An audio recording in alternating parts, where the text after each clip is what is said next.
Good day, students, and welcome to Advocate Bapu Saheb Bhonde High School digital class. We will continue with Standard 7th Geography, lesson number 5 Winds. In the first video, we studied about winds, generation of winds, velocity of winds, rotation of the earth and the direction of the winds, types of winds, that is planetary winds, in that easterlies, westerlies, and polar winds. In the second video, we studied about local winds. In that, we studied valley breeze, mountain breeze, sea breeze, and land breeze. Then we studied about the seasonal winds or the monsoon winds. In that, we studied about the southwest seasonal monsoon winds and northeast retreating monsoon winds. In this video, we are going to study about cyclones, in that cyclonic storms and anticyclones. Now, what is cyclone? In meteorology, a cyclone is a large scale air mass that rotates around a strong center of low atmospheric pressure.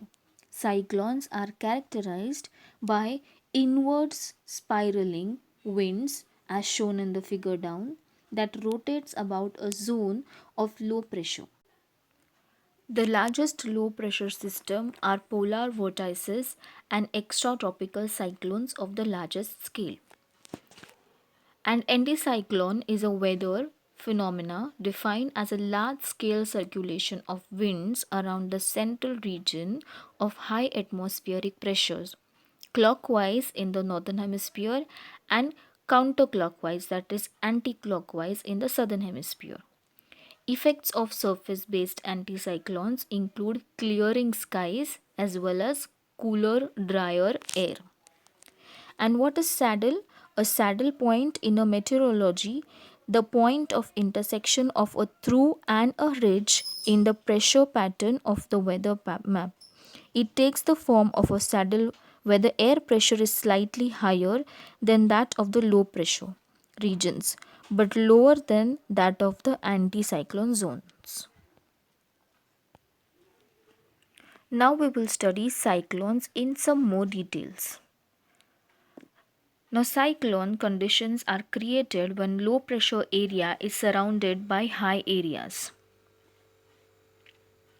During a cyclone, the sky is cloudy, winds blow with a very high velocity, and it rains heavily.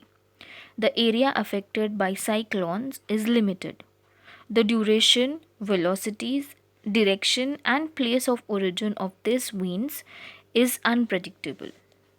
On the weather map, the center of cyclone is represented by the letter L, a capital L.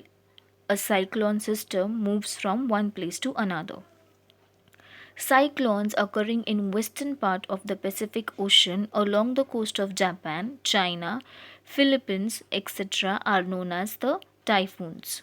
These storms arise in the months between June and October. Due to high velocity winds and heavy rains, these prove to be destructive. Now, the cyclones in the Caribbean Sea are known as hurricanes. These are also destructive in nature. During these storms, the minimum velocity of the wind is 60 kilometers per hour. Cyclones also originate in the temperate zone, but they are not so powerful and hence are not destructive. Now we will see anticyclones in detail. Under specific atmospheric conditions, the air pressure in a particular region increases and the pressure in the surrounding areas remain low. Now in this situation, what happens? In this situation, winds blow from the center towards the surrounding area in a circular manner. In the northern hemisphere, these winds blow in a clockwise direction, whereas in the southern hemisphere, they blow in the anti-clockwise direction. Now, during anticyclones, the skies are mostly clear, winds blow with lesser velocity, that is less speed, and the weather is pleasant. Anticyclones generally last for a few days or a week. Such anticyclones originate in temperate zone. Now on the weather maps, the center of an anticyclone is represented by the letter H, capital H. Now anticyclones are vividly experienced in high pressure belts. Winds in these regions are always moving out, and hence the rainfall in such area is quite low. Now let us see some major cyclones. Cyclone Nisarga. Now, Cyclone Nisarga is the second pre monsoon cyclone that had emerged from the Arabian Sea and was expected to hit Goa, Maharashtra, and Gujarat. It had hit Alibag in Mumbai and was expected to weaken in 6 hours. Next is Cyclone Amphan. Cyclone Amphan was a powerful tropical cyclone which led to the destruction of lives and property in the states of Odisha and West Bengal. It was the first pre monsoon super cyclone of this century and emerged from the Bay of Bengal. Next major cyclone is Kyar cyclone. It is the strongest tropical cyclone. It developed in the Arabian Sea and moved towards the Gulf of Aden from the Indian coast. It hit the western India, Oman, UAE, Socotra, and Somalia. Next is Cyclone Maha. Cyclone Maha was extremely severe cyclone from which became very intense while moving parallel to Indian coast. It weakened when it approached Gujarat and made a landfall near Gujarat as a depression which weakened afterwards. Next is Cyclone Vayu. Cyclone Vayu emerged from the Arabian Sea and was a very severe cyclonic storm which caused moderate damage to lives and property in the state of Gujarat. Along with India, it also affected Maldives, Pakistan, and Oman. Next is Cyclone Hika. It emerged from Arabian Sea and turned and hit Oman. In 2019, four cyclones emerged from the Arabian Sea. Next comes Cyclone Fani. It was the strongest tropical form that hit Odisha, emerged from Indian Ocean and caused huge destructions of lives and property in Odisha, West Bengal, Andhra Pradesh and East India. Outside India, it hit Bangladesh, Bhutan and Sri Lanka. Next comes the cyclone BOB 3. It is a depression formed in the Bay of Bengal and India. Meteorological department named it BOP-03. The next day after the identification, the BOP-03 hit the North Odisha, West Bengal coastline and caused huge destructions of the lives and property.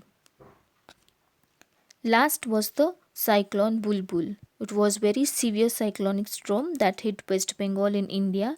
It caused huge rainfall, floods, etc., causing destruction to lives and property. Outside India, it hit Bangladesh.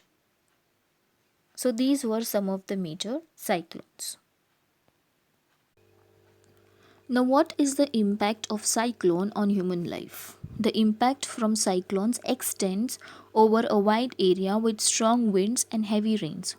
However, the greatest damage to life and property is not from the wind, but from the secondary events like the storm surges, flooding, landslides, etc. Now, the MID, that is the Indian Meteorological Department. It is an agency of Ministry of Earth Science of the Government of India. It is the principal agency responsible for meteorological observations, weather forecasting, and seismology. It tells us about the speed and the area of the cyclone. Also, it tells us about the intensity of the cyclone, etc. Now, there are some obvious reasons why the study of cyclone is important. Now, cyclones can be important to local ecosystem.